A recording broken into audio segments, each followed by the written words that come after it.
Hey y'all, welcome to On the Way Home, where I share intimate conversations, stories, and scenes from my everyday life here in Oman. Do you ever think of the things that used to cause you anxiety and laugh about it now that you're on the other side of it? I certainly do. And one of those things is my hair. I know, it might sound superficial, but honestly, how we present aesthetically is something that matters. As I was preparing for my move to Muscat, I had a long list of logistics to account for, which ranged from preparing to join a new work environment to getting my driver's license. On that list was finding a hairstylist that can trim my growing afro without suggesting to straighten it first or forcefully try to sell me a chemical relaxing treatment. This is where social media and this episode's guest came to the rescue. I don't know when and how I came across Basma's Instagram account, but I was happy to see someone who has a similar hair type to mine, just because at that point of my time in Muscat, I tended to be the only person with my hair texture, styling it as I do, in the spaces I navigated daily. So I didn't have many people I felt comfortable or trusted enough to ask for a hairstylist or a salon recommendation till I came across her account, which featured a lot of beauty and lifestyle content. I confidently assumed I'm not the first one who approached her about this, and I was right. All the time. I feel like at this point I have saved replies. Like I would make sure that I give you all the information. I do not like gatekeeping when it comes to hair, because it's really hard for a curly headed girl to get her hair done, and I'm like, I want each and every one of you to feel special. Basma is someone who takes after her name. She's a smiley person with a friendly and approachable demeanor.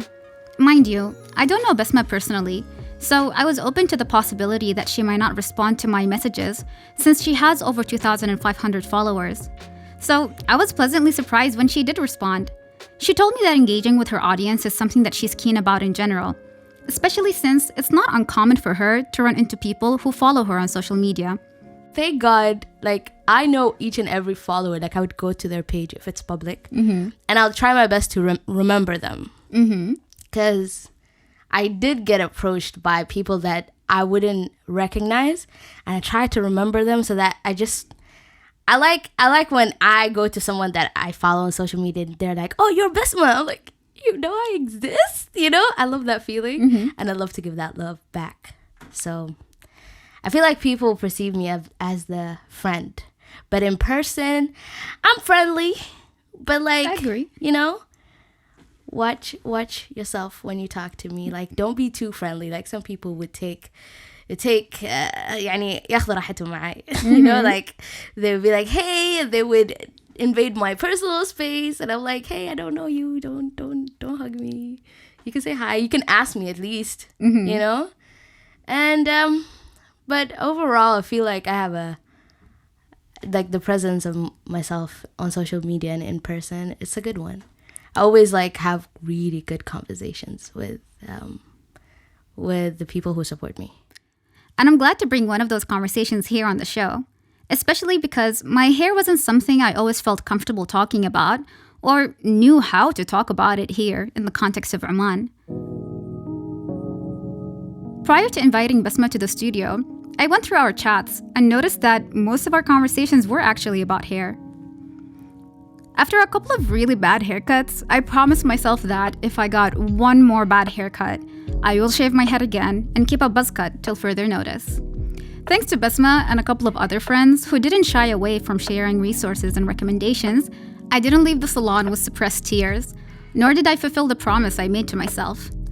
I got to keep my hair as I wanted and found a reliable stylist to help me take care of it. My hair is a prominent feature of mine, but I wasn't used to it being something that brought so much attention to me. Before Muscat, I spent many years in the US where my hair was a normal everyday look. After settling here, I was confronted by a lot of looks and stares wherever I went, which was overwhelming at the beginning, but I got used to it over time. I was curious to know if and how Basma deals with this type of attention. I feel like ever since I started my journey, I did. But I'm so I would say delusional to the whole process. glasses. Like, people would be staring at me, and my sister would notice. She's like, oh my god, people are staring. looking. I'm like, where? Where? And I'm not wearing my glasses, so that didn't help. Oh, like, that helps. Yeah. Yep. Like, if I don't see it, it's not my problem. Like, okay, you're staring, and, you know? I'm very familiar with the delusional strategy, mostly because I'm not sure how to engage with this attention. The best thing I can do is normalize the appearance of my hair and simply brush it off. I know one thing for a fact as someone who is from Oman. People are not used to seeing girls with curly hair. Straight hair was the normal hairdo and continues to be to some extent. While the culture around hair changed a lot over the past few years, thanks to social media, it didn't erase the influence of the years before it. So I totally understand why our hair is such a notable feature in us at this time, whether we like it or not. Growing up, my hair was straightened and chemically relaxed all the time. When I got older, I refused to go through the motions of straightening my hair, but I didn't know what to do with it. I just kept it tied up all the time. I didn't see any examples around me of what my hair could look like. And to my surprise, turns out that Basma and I had very similar hair experiences, despite growing up in different areas. There wasn't a lot of representation in terms of curly hair. I would say straight hair was the thing. Like, it was so funny. Tell me why. They would straighten my hair, and then there was this curling iron where they put it in the fire, and they would curl the straight hair. Why are you doing this? We could have just used water. Like, it was so scary. I remember one girl got burned. Oh no. It was the salon. I would not say. But it was that salon. You already know what it is. I swear to God. It was so scary. Like, You're giving me flashbacks. Literally, I saw that girl. She got burnt. And then the stylist was like, you're next.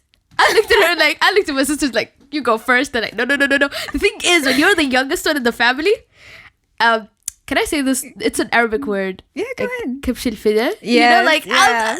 it's me. It's every time. When they see something scary or anything, they'll be like, Basma, go first. I gotta be the brave one. I gotta do it for my family. And for your friend apparently later on.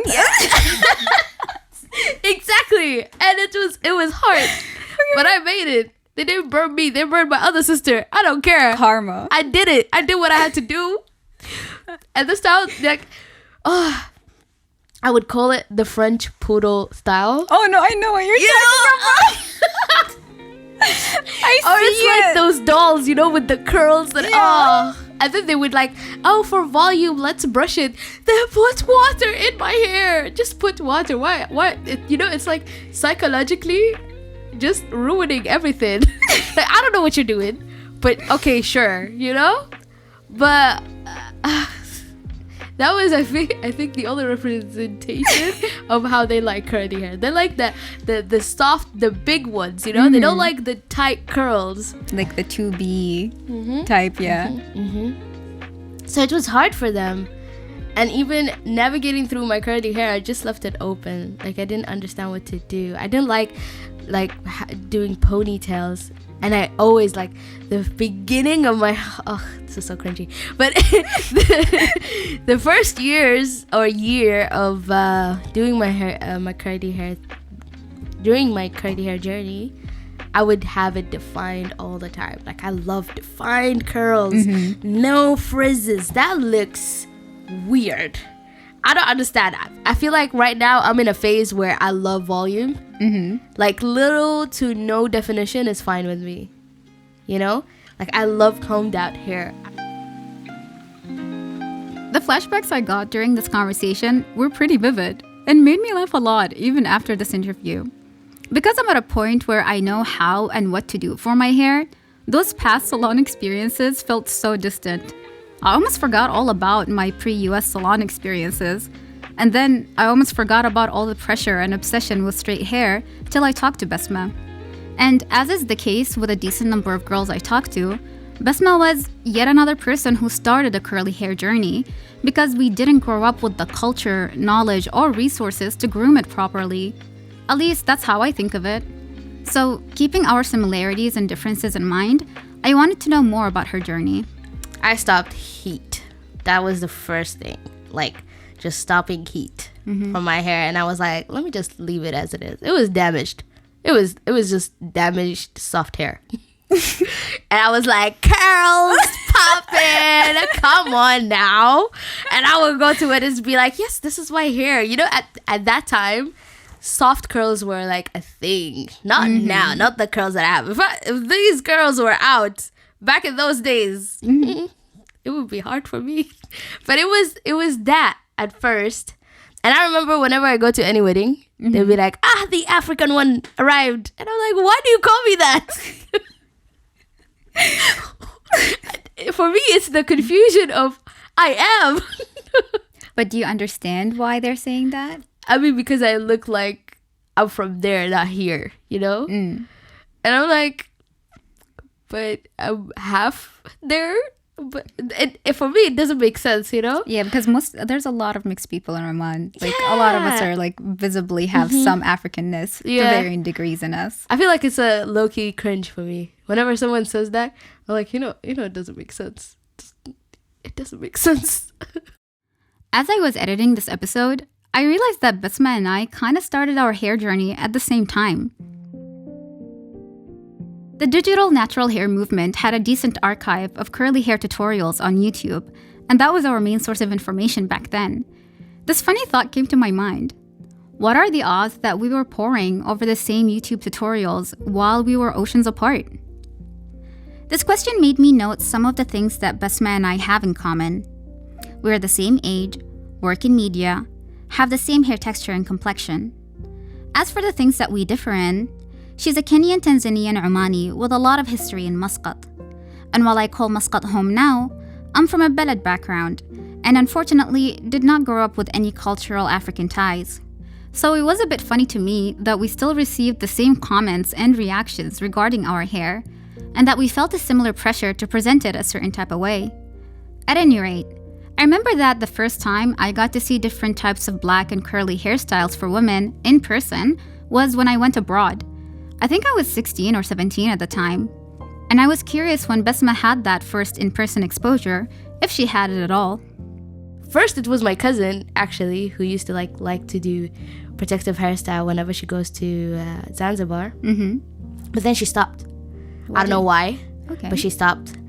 And whenever she comes back from Zanzibar, I would see like different patterns, like it was like cornrows, but in a different shape, you know, like Fulani braids, and then like the hearts and the circles, and the lines and all of them, and it looked so good on her.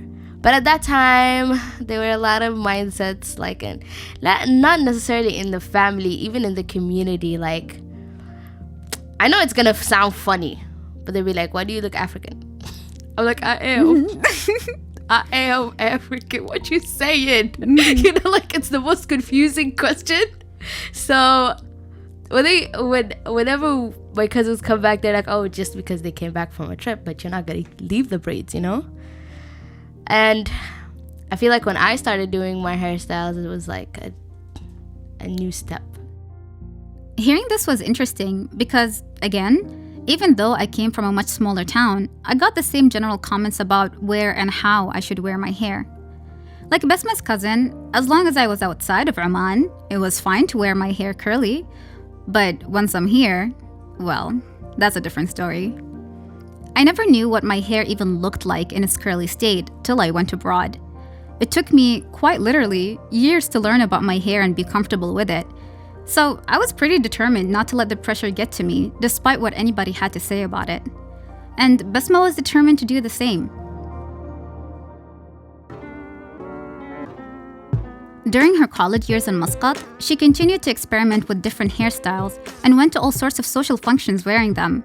Here's one of the many stories she shared with me. I had like chunky locks before, like in Eid al-Fitr. It was so funny. My grandmas were not ready for locks, but it looks good. Like, when they saw it, they're like, ooh, hair. Why is it in this form? It's like, you come straight from East Africa. There's a variety of hair there. And now you're confused when you see your granddaughter. Come on, BB. Why do you think there's this disconnect about hair? I don't know. I honestly, like, I wish I can know that. Like, I asked my grandmas, it's because maybe they wear hijab. Like, from where my grandmas she's from, but she moved here like a long time ago. And the rest of my grandmas just leave their curls open, like some of them who don't wear hijab, they just leave it open. So they don't really braid it and like, you know, embrace that side of them. This disconnect with curly or natural hair keeps on resurfacing throughout my conversation with Basma, and she's not the only one. Ever since I started caring for my own hair, I often contemplated this cultural disconnect. But initially, I thought it might as well be an isolated thought in my case. But the more I talked to people like Basma, the more this disconnect seemed to be a part of so many people's stories here in Oman. One thing that's clear and easy to articulate is hair is a part of a general beauty standard. That pressure to have straight hair comes partly from that. The other thing that's more complex and harder to articulate is how it plays a role in our identity and heritage. Growing up, it was normal to hear someone being teased for being African, Baluchi, Ajami, or what have you, because it meant you're less Arab or less Omani, which is, by the way, a ridiculous notion if you ask me. One of the conclusions I came to regarding curly hair is maybe the pressure to hide its curly state was meant to assimilate into the general idea of what an Omani should look like. Again, that's another ridiculous notion, because Oman is a beautifully diverse country. There are so many different angles to think and dissect this topic through. And again, the more I talk to people here, the more they open up my mind about why we have our own unique attitudes towards hair, whether they're positive or negative. Though the reasons differ, the feelings, funny enough, seem to be universal. Some more memories came racing back to me when I asked Basma about the beginning of her journey. How did you feel at the time when you started your journey? Were you afraid of what you were about to do for any reason? I was so scared. I was so scared because it was like a step, because my hair was always something that meant a lot to me. At that time, it was glorified way too much. Then these days, I don't glorify it as much as I used to. But like, it was like my self-love and my hair care were intertwined.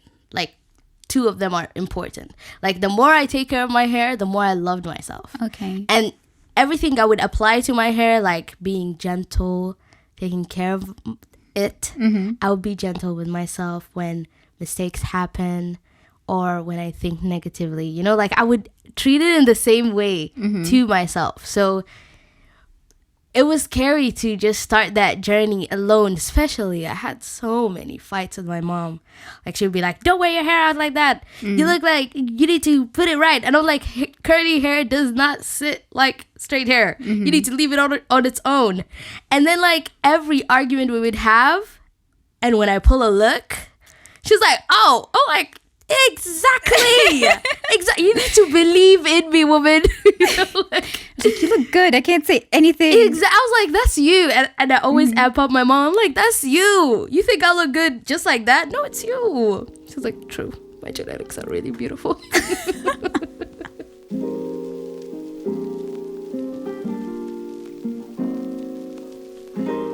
I really like how Basma redirected her conflict about hair with a positive energy. And I wish my younger self knew how to do that, instead of withdrawing or just exploding whenever I got into a fight because of my hair. At any rate, this interview made me recall a lot of complicated feelings I had about my hair. Now that I'm on the other side of it, I can honestly say this. I felt everything from discomfort, embarrassment, to fear when I first started letting my hair be. Those feelings about my hair did contribute to a general feeling of alienness, and I was worried that after moving back to Oman, that those feelings would come back multiplied. And I was pleasantly surprised that it didn't. I got more positive attention from my hair than I ever thought I would, and it tends to be a good conversation starter. Sure, our hair texture does make us stand out, but it no longer makes me feel alien or less at home. And it all seems to boil down to this. 1, finding the right resources to maintain it, which is slowly but surely happening across Oman. And 2, connecting with people about those shared experiences. In hindsight, I'm glad I can laugh about all the stress that used to possess me whenever I'd need a haircut.